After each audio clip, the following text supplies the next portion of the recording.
아멘. 이제 7월 7일이면 소서라고 하더라고요. 이제 더위가 시작된다고 하는데 더위가 시작되면 여름 사역이 또 시작이 됩니다. 그래서 오늘 특별히 여름 사역을 위해서 기도하러 나오셨는데 다시 한번 주님의 이름으로 반갑고 우리 좌우로 돌아보시면서 반갑습니다. 잘 오셨습니다. 인사 나눌까요? 반갑습니다. 잘 오셨습니다. 수련회는 은혜가 있을 수밖에 없는 것 같습니다. 왜냐하면 기대하는 마음으로 또 많은 사람들이 또 아이들이 청년들이 모이기 때문에 은혜가 있을 수밖에 없더라.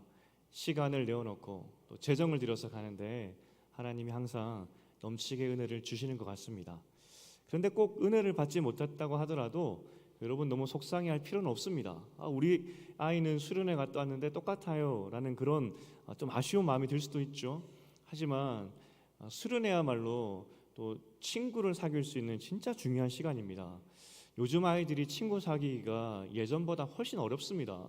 그래서 그런 수련회 시간을 통해서 평생 함께 신앙을 나눌 수 있는 친구를 만나는 시간이기 때문에 재밌게 놀다만 와도 성공한 겁니다. 그래서 아이들이 가서 즐겁고 재미있게 또 은혜도 받을 수 있도록 우리가 기쁜 마음으로 아이들을 위해서 청년들을 위해서 재정을 또 시간을 흘려보낼 필요가 있는 것이죠. 그래서 올 수련회에도 우리가 기대한 것보다 더 큰 은혜로 또 하나님께서 우리 아이들과 평생 함께 할 수 있는 신앙의 많은 친구들을 붙여주시리라 믿으면서 그렇게 여름 사역을 우리가 잘 보냈으면 좋겠습니다. 그렇게 될 줄 믿으시죠? 네, 감사합니다. 우리가 그 겨자씨만한 비유에 대해서 마가복음 초반에 계속 보았습니다. 그 의미에서 오늘 본문도 해석할 필요가 있고요. 또 긴 내용이었지만 사실은 한 사람 때문에 이 모든 일이 일어났다는 겁니다. 결론부터 말씀드리면 야이로를 위해서였습니다. 한 사람을 위해서. 그런데 오늘 보니까 본문에 여자 2명이 등장을 합니다. 여성 한 명은 12해 12년 동안 혈류병 때문에 고통당했던 여성이 한 명 나오고 또 오늘 본문에 읽었지만 12살 된 어린 아이, 여자아이가 등장을 합니다. 둘 다 공통점은 여성이었던 것, 병들었던 것, 또 공교롭게도 12라는 숫자 이런 것도 공통점이 될 수도 있겠죠. 하지만 이 모든 이야기가 야이로라는 사람 때문에 일어났다는 겁니다. 이야기의 시작은 회당장이었던 야이로가 예수님을 찾아오매 그것 때문에 이제 이야기가 시작이 됩니다. 얼마나 다급했던지 예수님께 회당장이 찾아와서 우리 딸이 병들어 죽게 되었는데 우리 집에 가서 우리 아이 몸에 손을 얹고 기도해 달라고 그런 부탁을 하고 있는 겁니다. 여러분 이 부탁이 그 당시 상상하지 못하는 부탁입니다. 회당장이라고 하면 유대인 중에서 그 동네에서는 가장 율법으로도 잘 알고 있는 존경받는 사람입니다. 유대인 중에 유대인이겠죠. 그런데 이미 이 마가복음 3장에서 유대인들이 가장 중요하게 여겼던 안식일을 예수님이 어겨버렸고 어긴 것을 지적했을 때 이렇게 잘 설명한 것이 아니라 오히려 유대 율법 너희가 잘못했다라고 지적을 해버리니까 유대인들이 어떻게 반응했냐면 예수를 죽여야 되겠다 생각했었습니다. 그런데 이 유대인 중에 유대인 율법을 잘 알고 있는 이 야이로 이 사람이 예수님을 쫓아왔다니까요. 어떻게 그럴 수가 있냐는 겁니다. 아마 그냥 걸어온 것도 아니고 이 채통 다 버리고 내 딸 아이 살려주시옵소서라는 그 마음으로 다른 유대인들은 예수를 죽여야 되겠다고 이야기를 했지만 그 예수 지푸라기라도 잡는 그 심정으로 예수님을 쫓아왔다는 겁니다. 있을 수가 없는 일이 일어나는 것이죠. 딸이 죽어가고 있고 마지막으로 온갖 걸 다 해봤지만 살릴 수 없다는 것을 알게 되고 예수님이라면 그가 손을 얹고 기도한다면 낫게 해주겠다. 사회적 지위와 체면 다 내려놓고 딸을 위해서 모든 것 던져놓고 예수님을 찾아간 겁니다. 만약 이게 유대인들에게 공론화가 되고 율법적으로 지적이 시작된다면 이 사람의 사회적 지위와 체면들 어떤 면에서 율법적으로 쌓아왔던 그 모든 업적은 무너질 수 있는 겁니다. 왜냐하면 모든 유대인들이 예수를 죽이려고 했는데 그에게 도움 요청한 거니까 그렇죠. 어쨌든 이 야이로의 믿음의 그 크기를 한번 보겠습니다. 예수님이 내 딸에게 손을 얹으면 병이 나을 것 같다, 이렇게 믿고 예수님에게 왔는데, 그러면 내 딸에게 손을 얹으면 그래서 그가 기도하면 나을 것 같다, 이것을 믿음의 크기로, 사이즈로 본다면은 얼만큼의 그 믿음의 크기로 보이십니까? 큰 믿음이겠다, 뭐 사회적 지위와 체면을 다 던지고 왔으니까 큰 믿음이겠다 생각할 수 있겠죠. 하지만 굉장히 미신적인 기도 내용이었습니다. 소원이죠. 그 당시에도 미신적으로 영적인 사람이 와서 손을 얹고 기도하면 나음을 받는다, 이건 누구나 생각할 수 있는 것이었고, 실제 이와 비슷한 내용이 이 백부장의 이야기가 있지 않습니까? 백부장이 마태복음 8장에 보니까 종이 중풍병으로 고생할 때 말씀만 하여 주시옵소서, 그러면 낫겠습니다. 이 정도 믿음은 돼야죠. 예수님 뭐라 말씀하셨냐면 이스라엘 중에서 아무에게도 이만한 믿음을 보지 못했다라고 칭찬하셨습니다. 야이로는 지금 예수님 말씀만 해주시옵소서, 그럼 내 딸이 낫겠습니다, 이런 큰 믿음의 사람이 아니라 오셔서 보통 일반적으로 영적인 사람이 안수하듯이 예수님 오셔서 기도해 주시면 너무 좋겠습니다. 그러면 나을 수 있겠습니다. 믿음의 크기로 이야기한다면 이 사람도 어떤 면에서 굉장히 미신적이었고 겨자씨만한 믿음이다라고 볼 수가 있겠죠. 손을 얹는 게 뭐가 예수님께 그리 중요하겠습니까? 말씀만으로도 고칠 수 있는 분인데 꼭 오셔서 손을 얹어 주시옵소서 그랬으니까. 지난주 교구연합 예배 마지막 종강 예배 때 제가 말씀 하나 드렸더니 너무나 좋아하셨어요. 80세 이상 권사님들은 다 손잡아 드리겠다고 했더니 너무나 좋아해 주셨습니다. 제 손을 잡는다고 영적인 것을 기대하고 좋아하신 것이 아니라 그냥 반가움에 좋아해 주셨다 저는 생각이 됩니다. 이런 반가움이 아니라 미신적인 마음으로 예수님이 오셔서 안수해 주시면 낫겠다, 그러니 겨자씨만한 믿음 정도가 되겠죠. 이 말에 예수님은 따라가십니다. 오셔서 안수하시면 낫겠습니다라고 부탁을 했는데 따라가십니다. 그런데 지금 예수님 주변에 사람이 굉장히 많았습니다. 어쩌면 이 회당장이 예수님을 모시고 가더라라는 그 말을 듣고 사람들이 더 몰렸을 것 같습니다. 주변에서 이런 말도 했겠죠. 정말 나을까? 예수님이 가셔서 안수하면 나을까? 하는 그런 말들. 또 반면에 어떤 사람들은 너희가 바로 앞전 사건 뭐 들은 거 없냐고, 돼지 2,000마리를 그 예수님께서 그 귀신을 다 죽이는 뭐 그런 일도 있었는데 예수님이라면 낫게 할 거라고, 뭐 그런 이야기들로 행렬이, 정말 큰 행렬이 만들어졌고 정말 시끄러운 행렬이 그 예수님을 따라가고 있었다는 것입니다. 밀고 밀치는 그런 상황이었죠. 그런데 이 야이로 집으로 가는 과정 가운데 또 다른 여자 이야기가 등장을 합니다. 12년 동안 혈류병으로 고생했던 그 여인의 이야기가 등장을 합니다. 사실 지금 야이로는 빨리 예수님을 집으로 데려가야 됩니다. 왜냐하면 딸이 그 병세가 굉장히 위독했기 때문에 빨리 데려가야 됩니다.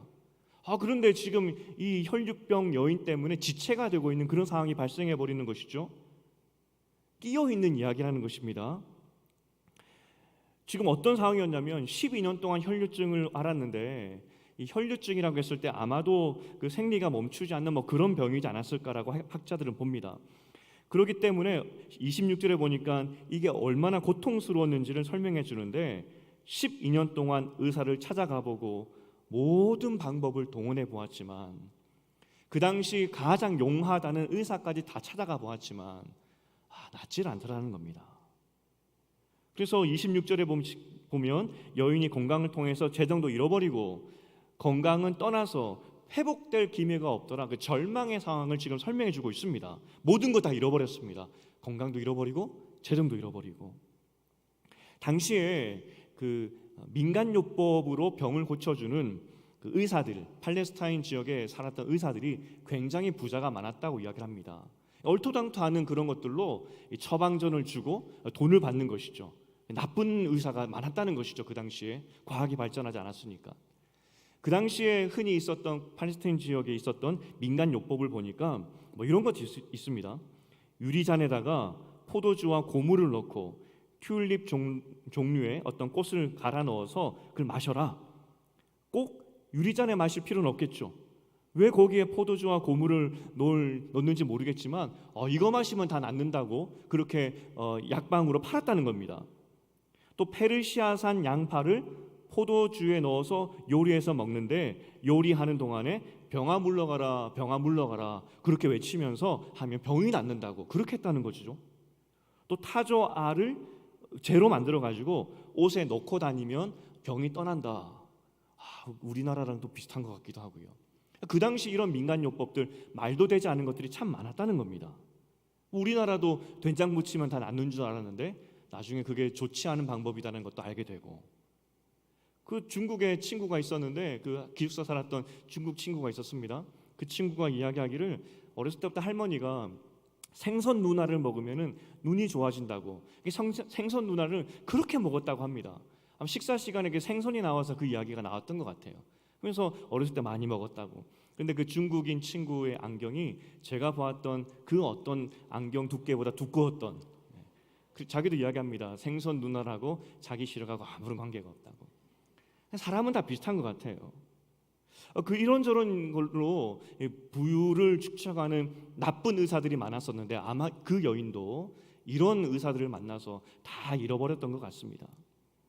마지막으로 예수님이 간다는 그 소식을 듣고 12해 동안 소망이 없었다가 예수님 옷자락만 만지면 내 병이 낫겠는데 하면서 예수님께 오게 되는 겁니다. 그러면 이 여인의 믿음의 크기는 얼마나 될까요? 12년 동안 병이 안 나았어요. 그런데 예수님의 옷자락만 만지면 나을 수 있을 것 같은데 하는 마음으로 예수님께 왔습니다. 그럼 이 믿음의 크기는 얼마나 될까요? 사실 예수님께 왔으니까 큰 믿음 아니냐라고 말할 수 있겠지만 그 당시에 영적으로 영험한 사람들의 옷자락을 만지면 낫겠네 하는 그 말도 그 당시에 있었던 그런 생각들입니다. 이 여인도 어쩌면 그 예수님을 영험한 사람이니 그 사람의 옷자락만 만지면 내가 나을 수 있겠는데 겨자씨만한 믿음밖에 아니다라고 볼 수 있겠죠. 작은 믿음이었습니다. 나으면 좋겠는데, 만지면 좋겠는데. 이 여인이 그런 마음으로 왔는데 그리고 그런 마음으로 사람들을 비집고 가서 아마 병든 여인이기 때문에 예수님께 가기가 얼마나 힘들었겠습니까? 아마 최선을 다해서 가서 겨우 손을 뻗어서 예수님의 옷자락을 만집니다. 어떤 일이 일어나죠? 병이 그쳤다 이야기를 합니다. 원어에 보면은 병이 그쳤다는 그것을 한국말로 좀 번역하기가 어려워요. 영어로 표현하면 stop 했다는 겁니다. 멈췄다고. stop, 완전히 멈춰버렸다는 겁니다. 죽었던 몸, 그러니까 힘없이 쓰러질 것 같은 그런 몸이었는데 갑자기 그 몸이 아픈 것이 stop, 멈춰버리고 힘이 붙고 아팠던 것이 모두 한꺼번에 사라지는 그런 놀라운 것을 경험했다는 겁니다. 한순간의 그 전환이죠. 여러분 굉장히 피곤할 때 한 10분간 낮잠 자고 일어나면 어떻습니까? 몸이 씻은 듯이 굉장히 몸이 막 힘이 솟지 않습니까? 지금 이제 잠깐 10분 졸아하셨던 분들이 일어나면 아마 그런 기분을 느끼실 겁니다. 방금 이제 깨어나신 분 몸이 막 힘이 붙지 않습니까? 제가 군대에 있을 때 제가 함께 근무했던 작전 장교님이 제가 참 좋아하는 그런 분이었는데 그분은 아무리 피곤해도 인삼이 조금이라도 들어간 인삼이 발만 담그고 간 그 음료수만 마셔도 자기는 힘이 난다고 그런 말씀하시더라고요. 얼마나 부럽던지. 나도 그런 음료수가 하나 있으면 피곤할 때 한번 마시면은 힘이 막 날 텐데. 그래서 이것저것 마셔봐도 저에게 맞는 그런 음료는 없더라고요. 근데 최근에 찾았습니다. 그 발포 비타민 있지 않습니까? 물에 넣으면 막 보글보글하면서 나오는 비타민. 피곤할 때 그걸 한 잔 마시면은 막 몸이 힘이 나요. 오늘 마셨겠습니까? 안 마셨겠습니까? 오늘 마시고 왔습니다. 힘내려고. 사무실에 굉장히 많습니다. 안 사오셔도 됩니다. 굉장히 많습니다. 어쨌든 이 정도의 기분이 아니라 정말 스탑. 내가 아팠던 것이 한순간에 멈춰버리는, 일평생 한 번도 느껴보지 못했던 그 개운한 느낌, 여인이 느끼게 됩니다. 예수님 만졌더니 진짜 나았구나. 그런데 이때 예수님의 반응이 누가 내 옷에 손을 대었느냐라고 묻습니다. 누가 내 옷 만졌어? 그거죠. 제자들이 이야기합니다. 예수님, 어떻게 알 수 있겠습니까? 지금 상황을 보십시오. 사람이 이리 밀리고 저리 밀리고 이렇게 사람이 많은데 누가 예수님의 옷자락을 만졌는지 누가 알겠습니까? 제자들이 그렇게 이야기하죠. 사실 그 말이 맞죠. 예수님께서 아마 두리번거렸을 겁니다. 누가 만졌지? 이때 여인의 위치가 어디쯤에 있었겠습니까? 아마 바로 옆에 있었겠죠. 방금 만졌으니까. 바로 곁에 있었을 겁니다. 여인의 입장에서 예수가 누가 내 옷을 만졌느냐 하면서 두리번거리실 때 여인은 굉장히 두려웠다 이야기를 합니다. 왜냐하면 정말 내가 만지자마자 병이 나아버렸고 그에게 능력이 와서 나를 낫게 하셨는데 예수는 진짜구나. 예수는 가짜가 아니라 진짜구나. 내가 지금 저 사람 앞에서 거짓말하면 더 큰 벌이라도 받을 수 있겠구나. 그런 두려움까지 들게 되었다는 겁니다. 그래서 예수의 그 능력에 두려워서 모든 사실을 엎드려서 다 이야기합니다. 예수님, 사실은 내가 이러이러해서 이런 마음으로 당신의 옷자락을 만졌습니다. 그때 예수님 말씀이 따라 내 믿음이 너를 구원하였으니 평안히 가라. 내 병에서 놓여 건강할지어다. 예수님께서 공식적으로 이 여인의 그 병 나음을 인정해 주셨습니다. 도둑질하는 것이 아니라, 능력을 도둑질한 것이 아니라 내가 너의 병 나음을 인정해 주겠다라고 공식적으로 말씀하신 것이죠. 여기서 질문이, 예수님이 누가 옷자락을 만진지 몰라서 물었겠습니까? 누구지? 누가 만졌지? 내 능력이 나갔는데 누가 내 능력을 빼갔지? 뭐 그런 의미에서 물어보셨겠습니까? 우리 아이들과 숨바꼭질을 할 때 아이들이 꼭 얼굴만 감추면 다 감춰진 줄 알고 뭐 그러지 않습니까? 다 아는데 어른들은. 예수님께서 아마 다 아셨을 겁니다. 그럼 왜 찾아서 직접 여인에게 앞으로 나와서 모든 것을 네 입으로 고백하게 하셨을까? 그 여인의 말을 통해서 왜 말하게 하셨을까? 자랑하려고? 내가 옷자락만 만져도 나에게서 능력이 나가서 병 고칠 수 있어. 이거 자랑하시려고? 아니면 이 여인의 정직성을 확인하기 위해서? 이 여인이 정직한가 정직하지 않은가? 사실 예수님은 지금 이 여인에게 정확한 믿음을 심어주시는 것입니다. 지금이야 예수님의 옷자락을 만져서 내가 병 나았다는 것을 알게 되지만 사람인지라 시간이 지나면 내가 병 나았던 것이 정말 예수님의 능력 때문인지 아니면 그때 12년째 나을 때가 되어서 나은 것은 아닌지 하는 그런 의심이 들 수 있기 때문에 예수님께서 그 여인을 불러 세워서 네가 병 나은 것은 우연이 아니라 나에게서 능력이 나갔고 나로 하여금 나의 능력 때문에 너가 병 나았다는 것을 분명하게 말씀해 주시기 위해서 그 여인을 불러 세웠다는 겁니다. 그러니까 겨자씨만한 믿음으로 이 여인이 나왔는데 그 마음으로 예수님의 옷자락을 만져서 병이 나았는데 겨자씨만한 믿음에 멈춰 있는 인생이 아니라 진짜 예수님의 능력을 경험한 인생으로 만드셔서 경험한 인생답게 살게 하기 위해서 그 여인을 불러다가 네가 병 나은 것은 우연한 것이 아니라 진짜 나의 능력 때문에 낫게 되었다는 것을 그 여인에게 명확히 알려주시기 위해서 그 여인으로 하여금 고백하게 만드셨다는 겁니다.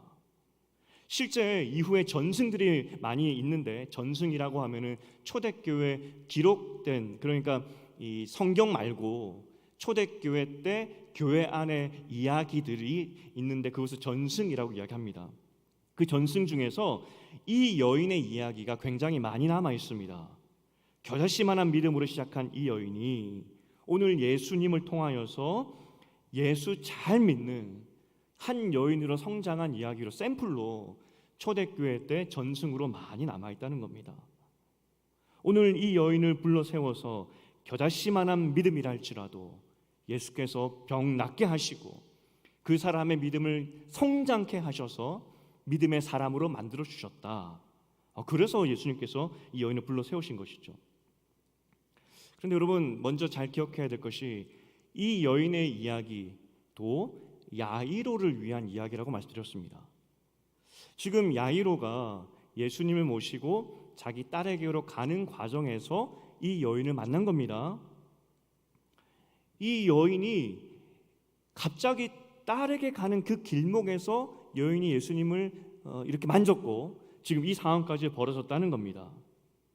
사실 이 여인 때문에 물론 아주 짧은 시간이긴 하겠지만 야이로 입장에서는 예수님이 딸에게 기도하러 가는 그때 그것이 지금 연기되고 있는 겁니다.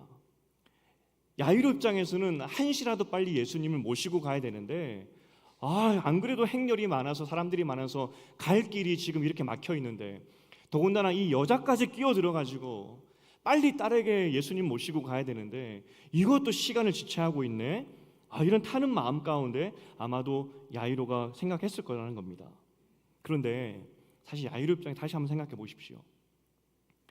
한 여인이 12년 동안 혈류증을 앓았는데 옷자락만 만졌는데 나았다고? 그러면 이 예수가 우리 딸에게 손만 얹는다면 우리 딸은 분명히 병에게 낫겠구나 하는 그런 확신을 가지지 않았겠습니까? 옷자락만 만져도 병이 낫는다면 손 얹고 기도하면 내 딸은 살았구나. 어쩌면 야이로는 이 혈류증의 여인의 고백을 들으면서 아마 부풀은 희망 가운데 막 기뻤을 겁니다. 이 우리 딸은 살았다고. 내가 모든 체면과 내 모든 것들을 내려놓고 예수를 쫓아갔는데 예수님 진짜 내 딸 살릴 수 있겠다고 그런 마음이 들지 않았겠습니까? 이제 내 딸은 살았다 생각했을 겁니다. 그런데 참 인생이라는 것이 우리 생각대로 흘러가는 것 같지 않습니다. 그 이야기가 마칠 때 어떤 소식이 들리냐면 비보죠. 당신의 딸이 죽었습니다. 그럽니다. 그러니 더 이상 예수를 괴롭히지 마시고 그냥 가던 길 가게 하시오. 모시고 오셔봤자 헛걸음입니다. 당신 딸 죽었습니다. 그렇게 이야기합니다. 사실 그 말이 맞죠. 살아있어야 예수님이 고치지 죽었는데 예수님께서 가봤자 뭘 하겠습니까? 방금까지 혈류증 앓았던 그 여인이 고침받아서 내 딸도 이제 살았구나 했는데 눈앞에서 모든 소망이 다 날아간 겁니다. 이 야율의 마음이 어떻겠습니까? 이제 예수님을 놓아줘야 됩니다. 장례하러 가야죠. 딸 장례하러. 그런데 이때 예수님의 이 말씀을 주목해 보십시오. 36절입니다. 두려워하지 말고 믿기만 하라. 원어로 보면은 어떤 의미냐면 두려워하지 말고 계속 믿으라 그렇게 이야기합니다. 두려워하지 말고 딸이 죽었다는 것 두려워하지 말고 계속 믿으라는 겁니다. 도대체 뭘 믿으라는 겁니까? 방금 혈류증 여인이야 살았기 때문에 병이 나았는데 이미 딸은 죽어버렸습니다. 도대체 뭘 믿으라는 것입니까? 손을 얹으면 나을 줄 알았는데 이제 그 딸이 죽어버렸다니까요. 도대체 뭘 믿으라는 것인지. 어쩌면 야이로는 예수님과 함께 갔지만 질질 끌려갔을 것 같습니다. 사람들이 부추가해서 엉엉 우는 야이로를 부축해서 갔을 것 같습니다. 예수님이 야이로의 집에 갔더니 이미 사람들이 애곡하고 있습니다. 끝났다는 것이죠. 이 팔레스타인 지역은 시체 부패가 빨리 일어나기 때문에 사람이 이렇게 죽게 되면은 빨리 이 장례를 진행하게 됩니다. 벌써 사람들이 와서 애곡하고 있는 겁니다. 소망이 없죠. 그때 예수께서 말씀하십니다. 39절에서 너희가 어찌하여 떠들며 우느냐. 원어로 보면 책망입니다. 조용히 해. 왜 떠드냐고, 왜 울고 있냐고, 조용히 해. 예수께서 나무라신 겁니다. 그리고 말씀하시죠. 이 여자아이는 잔다. 그리고 우리가 잘 알고 있는 달리다굼, 내가 네게 말하노니 소녀야 일어나라 라고 말씀하십니다. 그리고 이 소녀는 일어납니다. 이 모든 이야기의 출발은 야이로 때문이라고 말씀드렸고 야이로를 위해서 여기까지 이야기가 진행되었다라고 말씀드렸습니다. 야이로에게 이 이야기가 왜 중요하고 또 우리에게는 이 이야기가 왜 중요한지, 사실 여러분 우리는 1초 뒤의 인생의 이야기도 알 수 없는 것이 사람입니다. 야이로가 예수님을 만나러 갔을 때 이 딸이 이렇게 허망하게 빨리 죽을 줄 알았겠습니까? 몰랐습니다. 적어도 예수가 우리 집에 올 때까지 우리 딸은 살아있을 거라고 믿고 그렇게 예수님을 모시러 간 거죠. 그런데 이렇게 빨리 죽을 줄 몰랐습니다. 우리는 1초 뒤의 인생의 이야기도 예측할 수가 없고 어떤 일이 일어날 줄 모릅니다. 그게 인생이고 그게 우리의 약함입니다. 야이로가 딸의 병을 위해서 체면 다 버리고 다 왔지만, 그런데 그 체면 다 버리고 왔더니 야, 내가 잘했구나, 이 혈류증의 이 여인이 병 낫는 것을 보면서 내가 잘 선택했구나 했는데, 너무나 기뻤는데 그 기쁨도 정말 찰나였습니다. 바로 이어서 당신 딸이 죽었습니다. 이게 인생 아니겠습니까? 우리는 한치도 볼 수 없는 것이 인생이고, 오늘 좋았다가 내일 슬퍼지는 것이 인생이고, 그러한 것 같습니다. 그런데 이때 혈류증 여인에게 병 나음을 주시면서 예수님께서 하셨던 그 말씀을 우리는 주목해야 됩니다. 34절인데 내 믿음이 너를 구원하였다라고 말씀하십니다. 내 믿음이 너를 구원하였다라고 혈류증 여인에게 말씀하셨죠. 정말 생명을 얻었다는 그 의미입니다. 내 믿음이 너를 병 낫게 했다가 아니라 예수께서 선택하신 단어는 구원이라는 단어였습니다. 생명이라는 단어죠. 병 나음 정도가 아니라 생명을 얻었다라고 그 여인에게 예수님께서 말씀하셨습니다. 그런데 이 생명이라는 단어를 실제 누가 먼저 사용했느냐? 야이로였습니다. 23절에서 야이로가 예수를 찾아갔을 때 그로 구원을 받아 살게 하소서라고 예수께 부탁했던 장면, 그가 예수님께서 부탁하면서 선택했던 그 단어가 구원이었습니다. 사실 병 나음을 주시옵소서, 그 단어가 맞겠죠. 하지만 어떤 영문인지 모르겠던데 야이로가 선택한 단어는 구원이었습니다. 예수님, 내 딸이 죽게 되었습니다. 내 딸은 아무 소망이 없습니다. 생명이 없습니다. 내 딸에게 필요한 것은 구원이오니 구원하여 주시옵소서라고 부탁을 했고, 예수께서는 하지만 예수가 아무리 빨리 간다 할지라도 결국 그 가는 길 선상에서 야이로의 딸이 죽을 것인데 그 죽음을 미리 아시고 이 혈류증 여인을 세워놓고 내가 너에게 구원을 주겠다라고 선포하시면서 오늘 야이로에게 다시 한번 말씀하십니다. 계속 믿기만 하라고. 네가 요청했던 이 구원을 혈류증 여인에게 주었듯이 너 딸에게도 내가 구원을 줄 테니 계속 믿기만 하라고. 이 혈류증 여인의 이야기는 그래서 야이로의 믿음을 돕기 위해서 그 혈류증 여인이 이 한 사건을 그냥 흘러갈 수 있었고 우연히 있을 법한 이야기로 그냥 묻힐 이야기였지만 예수가 굳이 혈류증 여인을 불러 세워서 내가 너를 구원하였다 말씀하시고 1초 후에 이제 딸의 죽음의 소식을 듣게 될 야이로에게 다시 한번 구원을 주는 행동을 보여주시면서 내가 너의 딸에게 구원을 줄 테니 계속 믿기만 하라고. 아마 야이로는 이 모든 상황들을 왜 이 혈류증 여인이 만났는지도 몰랐을 겁니다. 나중에 생각했을 때, 그 딸의 죽음을 놓고 생각했을 때, 그때 혈류증 여인을 만나지 않았다면 혹시나 그 1분 1초 가까운 상황에서 예수님이 빨리 집에 가지 않았을까? 라는 원망이 들 수도 있었겠죠. 하지만 다시 한번 인생의 모든 것을 돌아보았을 때 해석이 되었을 겁니다. 야, 예수께서 내 믿음 도우시려고 내가 알지도 못했던 구원을 요청했을 때 혈류증 여인을 통하여서 구원을 주시고 내가 구원을 줄 테니 계속 믿기만 하라.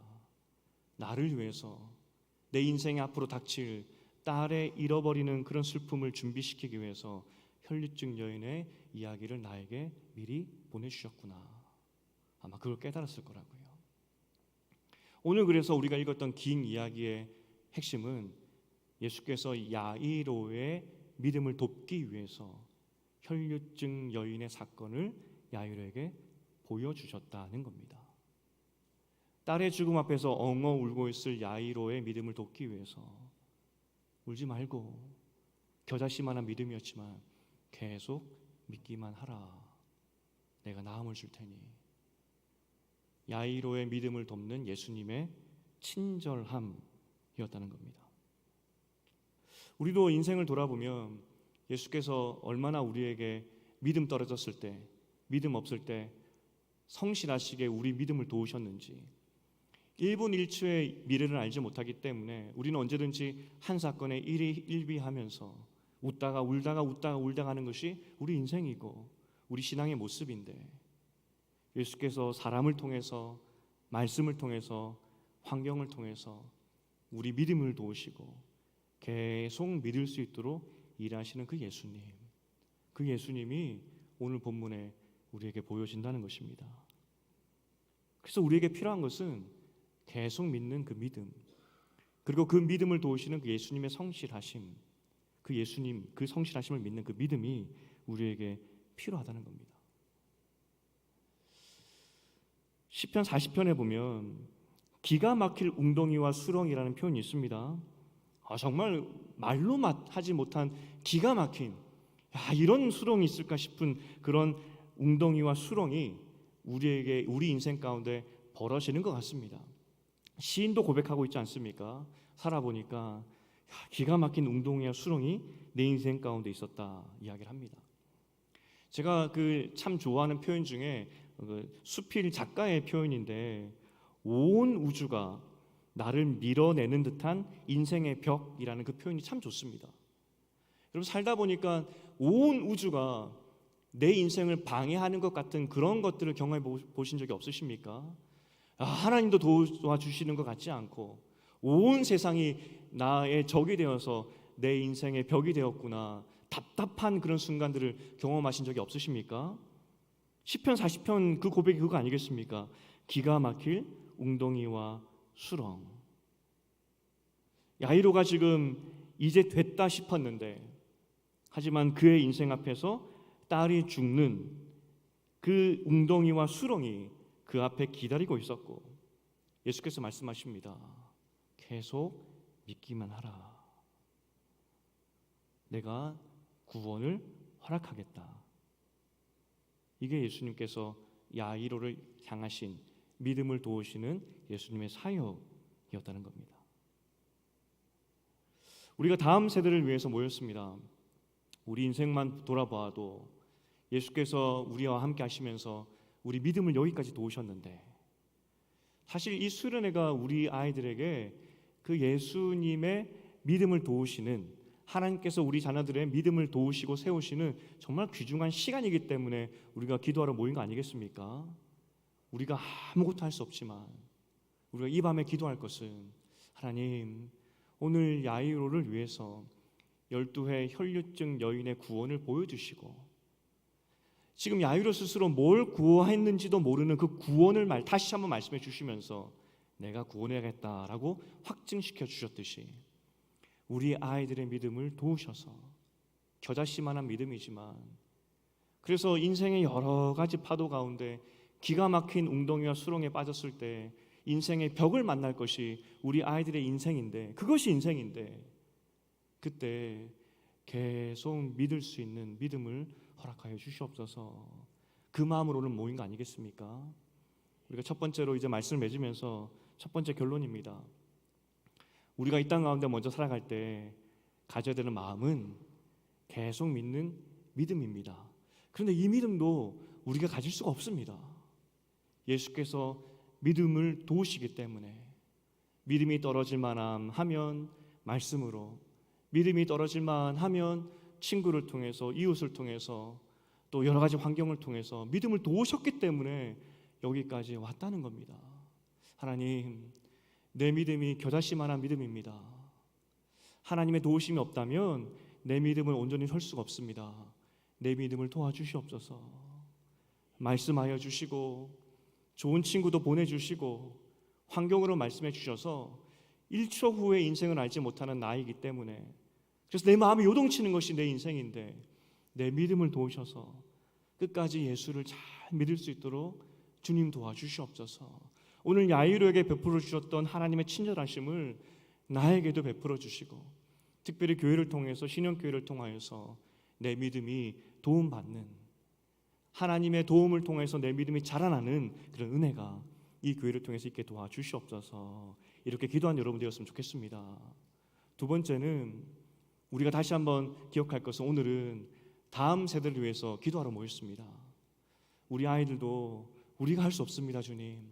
주님께서 믿음을 도와주셔야, 주님께서 우리를 여기까지 인도하셨듯이 우리 아이들의 믿음을 도와주셔야 우리 아이들의 믿음이 성장할 수 있습니다. 이 수련의 기간이 우리 아이들의 믿음이 도움받아서 무럭무럭 성장할 수 있는 그런 기간이 될 수 있도록 하나님 역사하여 주시옵소서. 우리가 이렇게 기도할 때 오늘 야이룩에 임했던 하나님의 친절하심이 믿음을 자라게 하시는 그 은혜가 우리 아이들에게도 있을 줄 믿습니다. 우리 말씀을 생각하시면서 비준비하시니라는 찬양을 같이 불렀으면 좋겠습니다. 하늘을 바라보아도 비가 보이지 않고 그 어떤 것을 보아도 비가 내릴 것 같지 않은 그런 하늘이었는데 시인이 고백합니다. 우리 눈에는 비가 안 보여도 우리 하나님께서 비를 준비하고 계셨다고. 이게 하나님의 성실하심이고 이게 하나님의 일하심이고 우리를 향한 하나님의 친절하심입니다. 예수께서는 우리의 믿음을 성장시키시기 위해서 지금도 일하고 계시다는 겁니다. 이 은혜가 비를 준비하셔서 우리의 믿음이 무럭무럭 자라게 하시는 그 은혜가 우리뿐만 아니라 우리 아이들에게도 있다는 겁니다. 주님, 성실하시게 오늘도 비를 준비하고 계시는데 넉넉한 비로 함께 하셔서 우리 믿음이 또 우리 자녀들의 믿음이 풍성하게 자라